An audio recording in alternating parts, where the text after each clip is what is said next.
नागपूरमध्ये तब्बल 8 ते 10 दिवसानंतर ऑटो एलपीजी पंप सुरू झालेले आहेत। गो गॅसचे 7 ऑटो एलपीजी पंप सुरू झाले आहेत। नागपुरातील गो गॅसच्या पंपावर सुरळीत एलपीजीचा पुरवठा असल्याची माहिती आहे। नागपूरमध्ये सध्या 190.90 रुपये लिटर एलपीजीची विक्री होते आहे। गेल्या काही दिवसात एलपीजीच्या दरामध्ये मोठी वाढ झाली आहे। एलपीजीच्या किमतींमध्ये वाढ झाल्याने ऑटो रिक्षा चालक अडचणीमध्ये सापडलेले आहेत।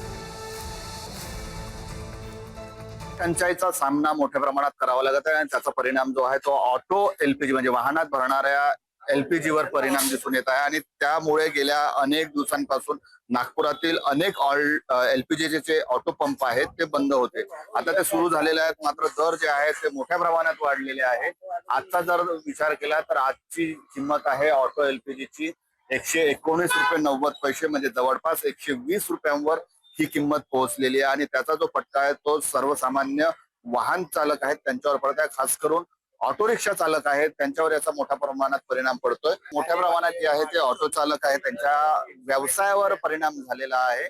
एलपीजीची पंप जे आहेत ते सुरू झालेले आहेत, मात्र दर जे आहेत ते जेव्हा युद्ध सुरू होण्यापूर्वी 155 रुपयावर होते ते दर आता 120 रुपयावर पोहोचलेले आहेत। कुठे आणखी जास्त वेगवेगळे दर आहेत, त्याच्यामुळे दर कमी करावे अशी मागणी जी आहे ते ऑटो रिक्षा चालकांची आहे।